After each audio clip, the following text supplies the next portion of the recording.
Dans un ouvrage intitulé Les 100 personnalités du monde musulman qui ont changé le cours de l'histoire, l'écrivain palestinien Djihed Tourbani réserve un chapitre entier à celui qui a donné son nom au détroit entre l'Afrique et l'Europe.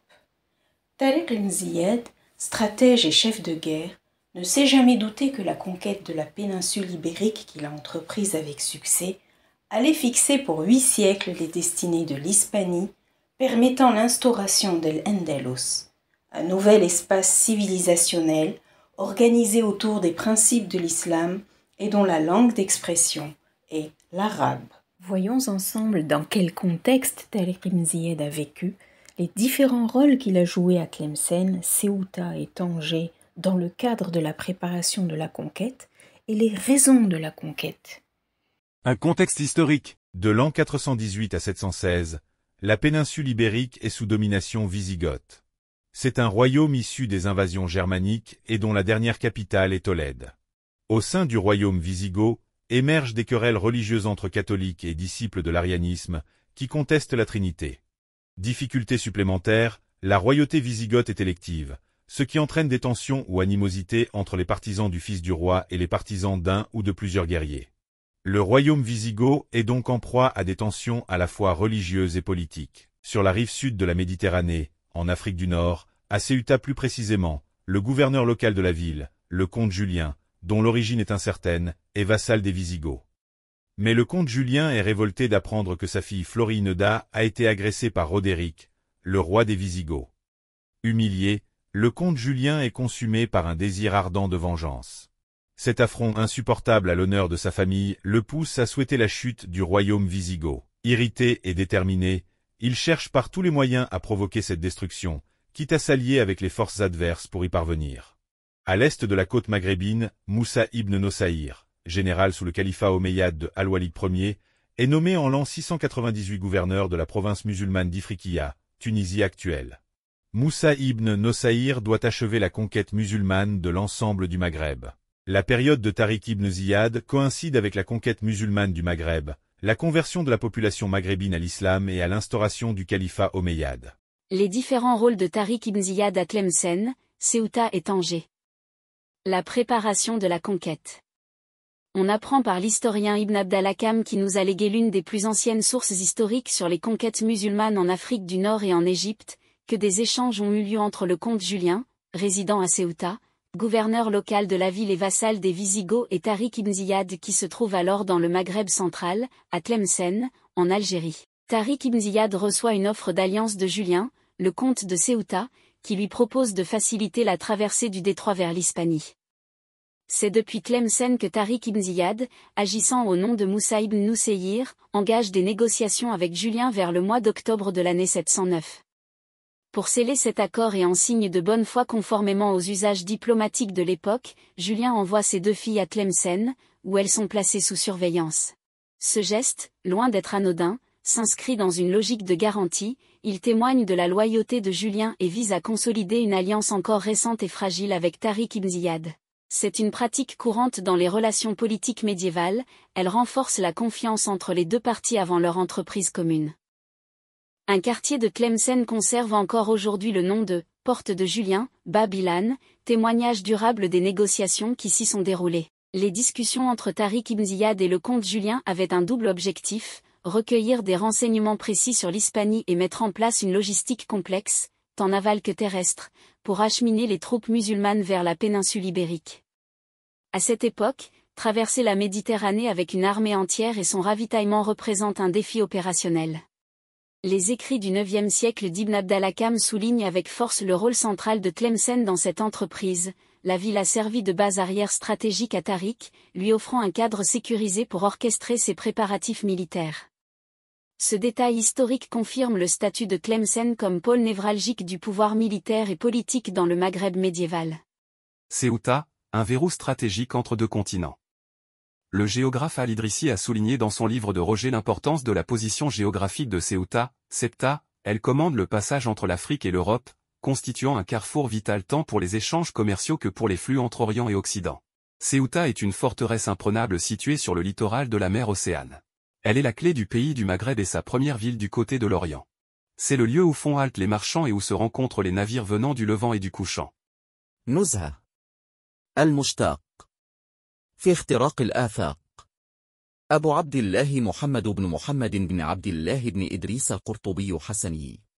وسبتة حصن منيع على ساحل البحر المحيط، وهي مفتاح بلاد المغرب وأولها من جهة الشرق. وهي محط رحال التجار، وملتقى السفن من المشرق والمغرب. Véritable pont naturel entre les deux rives de la Méditerranée, Ceuta offre aux forces musulmanes la base idéale pour lancer leur expédition vers la péninsule ibérique visigothique. Plus qu'une simple étape, la ville devient le tremplin d'une conquête qui a redessiné la carte de l'Europe médiévale.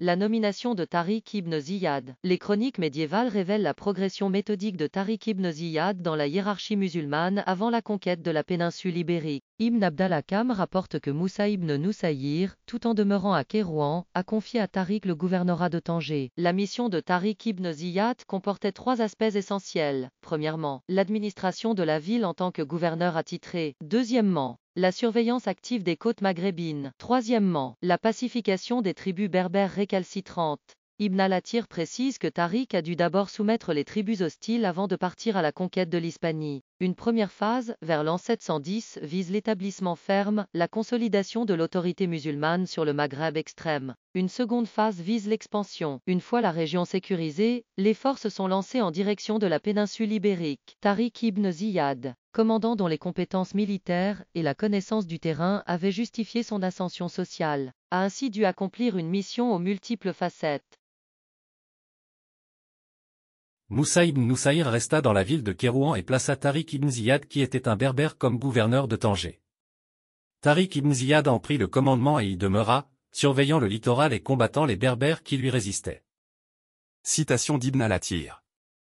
Moussa ibn Nusayr avait nommé Tariq ibn Ziyad gouverneur de Tanger. Il était berbère et il y resta, combattant les tribus berbères hostiles jusqu'à ce qu'il les soumette. Ensuite, Moussa l'envoya conquérir al-Andalus. فتوح مصر والمغرب. ابن عبد الحكم. أقام موسى بن نصير بمدينة القيروان، واستعمل على طنجة طارق بن زياد، وكان من البربر. فوليها طارق بن زياد، وأقام بها يحرس السواحل ويجاهد من يناوئه من البربر. الكامل في التاريخ. ابن الأثير، عز الدين أبي الحسن علي بن محمد الجزري. وكان موسى بن نصير قد ولى طارق بن زياد طنجة، وكان من البربر، فأقام بها يحارب من يناوئه من البربر حتى فتحها وقهرهم. ثم جهزه موسى لغزو الأندلس. Tariq ibn Ziyad a été tour à tour, combattant et pacificateur, négociateur et stratège, gouverneur de Tanger, puis commandant des armées omeyyades sous les ordres de Moussa ibn Nusayr, et c'est à ce titre qu'il a organisé les préparatifs en vue de la conquête de l'Hispanie. Les raisons de la conquête. Comment justifier la conquête de l'Hispanie?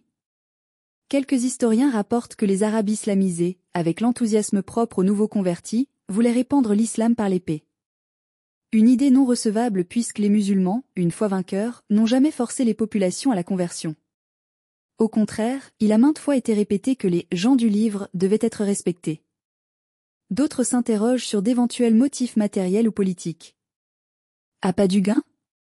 Moussa ibn Nusayr cherchait-il à canaliser l'énergie débordante des Berbères? Intrépides, certains chroniqueurs évoquent l'agression dont aurait été victime Floriinda, fille du comte Julien. Est-ce un prétexte suffisant?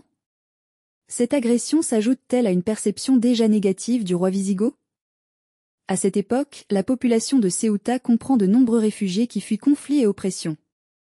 Y aurait-il une volonté de rendre justice? On sait par un témoignage chrétien, la chronique d'Alphonse III, rédigée vers 881, que les enfants du roi défunt Witiza ont sollicité l'aide de Moussa ibn Nusayr. La noblesse wisigothe, partisane de Witiza et opposée à Roderick, a demandé de l'aide aux troupes musulmanes. Et Moussa ibn Nusayr aurait donc répondu à cet appel. Mais le motif réel n'était-il pas d'ordre sécuritaire? L'objectif implicite était de neutraliser la menace wisigothe afin de garantir la sécurité de l'Afrique du Nord, une région déjà marquée par les ravages causés, quelques siècles plus tôt, par un autre peuple germanique, les Vandales. En effet, en l'an 429, près de 80 000 Vandales avaient traversé le détroit de Gibraltar, plongeant une grande partie du littoral nord-africain dans le chaos. 3 siècles plus tard, à l'époque de Tariq ibn Ziyad, Ceuta est sous domination wisigoth, preuve que les Goths ont déjà établi une présence en Afrique. En raison de l'enjeu stratégique qui se joue, les forces musulmanes du 8e siècle cherchent peut-être à supplanter définitivement les influences wisigothes et byzantines et à s'affranchir de toute emprise étrangère. Soif de justice? Ambition personnelle? Gestion des populations? Ou bien plutôt géopolitique défensive? Autant de questions sur les motivations de la conquête restées à ce jour sans réponse.